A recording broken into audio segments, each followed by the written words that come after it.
Hello friend दोस्तों, स्वागत है आपका हमारे चैनल पर। आपके फेवरेट सीरियल इमली में चल रहा है हाई वोल्टेज ड्रामा और आज के एपिसोड की शुरुआत भी धमाके से ही होने वाली है, जहां पर इमली पहले तो आरती उतारती है और उसके बाद में मालिनी क्या खुलासा कर देती है कि उसी ने कहा था इस तरह से ड्रेसअप होने के लिए, है ना मालिनी दीदी, ऐसे कहती है। और उसके बाद सबके सामने उसको शॉक्ड कर देती है। तभी नानी आती है और उसको वहाँ से मालिनी जाने वाली होती है, लेकिन उसका हाथ पकड़ कर जबरदस्ती उसे वहीं रखती है और इमली को कहती है कि चल अपने पति की आरती उतार। वो आदित्य की आरती उतारती है और आदित्य से पूछती क्यों, कैसी लग रही है, और उसकी काफ़ी तारीफ करता है मालिनी और सब घर वालों के सामने, जो कि उन लोगों को काफ़ी बुरा लग जाता है। और कुछ देर बाद दिखाया जाता है कि यहाँ पर नाश्ते के वक्त नानी अनाउंस कर देती है कि आदित्य और इमली की शादी की रस्में अब होके रहेगी और इमली को जो हक मिलना चाहिए वो मिलके रहेगा। तो वही मालिनी को और घर वालों को बुरा लगता है और वो कहते हैं कि हम इन रस्मों में शामिल नहीं होंगे और वहाँ से चले जाते हैं। लेकिन पल्लवी यहाँ पर दिखाया जाता है कि रूपी और निशांत उसका साथ देने का वादा करते हैं कि वो सारा अरेंजमेंट हम लोग कर ही लेंगे और रस्में होके रहेगी। वो काफ़ी खुश हो जाते हैं और तैयारियाँ शुरू कर देते हैं और निशांत रिंग भी लेकर आता है, वो भी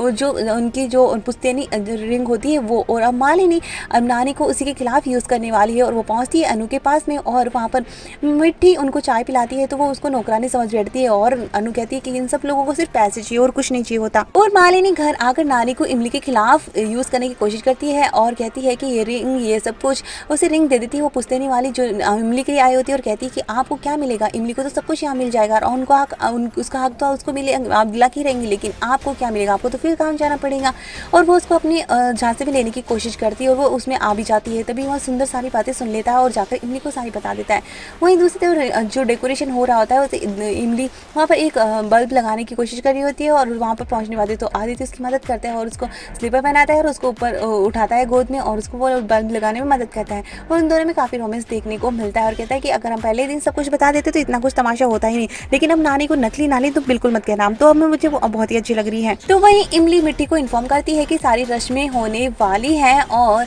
अब वो बहुत खुश है कि आदित्य के साथ में उसकी सारी रस्में होने वाली। तो दूसरी तरफ मालिनी डिसाइड करती है ये रस्म किसी भी कीमत पर नहीं होगी और वो अपर्णा और बड़ी ताई जी को भी जाकर भड़काती है कि वो पुश्तैनी रिंग और ये सबको संभाल के रखे, क्योंकि उसकी नानी की नज़र इन सब चीज़ों पर हो सकती है और वो नानी पर इस चोरी का इल्ज़ाम लगवाने की कोशिश करती है ताकि नानी को यहाँ से धक्के देकर बाहर निकाला जाए और ये सब कुछ तमाशा रस्म में होना चाहिए ताकि रस्म पूरी ना हो पाए। अब दूसरी तरफ इमली को जब पता चल ही चुकी है सच्चाई, तो आने वाले एपिसोड में दिखाया जाएगा कि अब इमली पूरी चाल ही पलट के रख देगी और यहाँ पर निशांत और रूपी सभी उसका साथ देने वाले हैं और उस रिंग को मालिनी के ही कपड़ों में छुपा देते हैं या फिर मंदिर पर रखी हुई उस जगह छुपा देते हैं जहाँ पर वो रिंग होनी चाहिए और मालिनी को तगड़ा झटका देते हैं। और अपर्णा को इमली माँ कह के पुकारती है, लेकिन उसे वो कहती है कि मैं तुम्हारी माँ नहीं हूँ, तुम बड़ी छोटी काकी कह के पुकारती हो, वही कह के पुकारो। अब देखना है कि इमली को हक कैसे मिलते हैं और मालिनी की चाल कैसे उल्टी पड़ती है।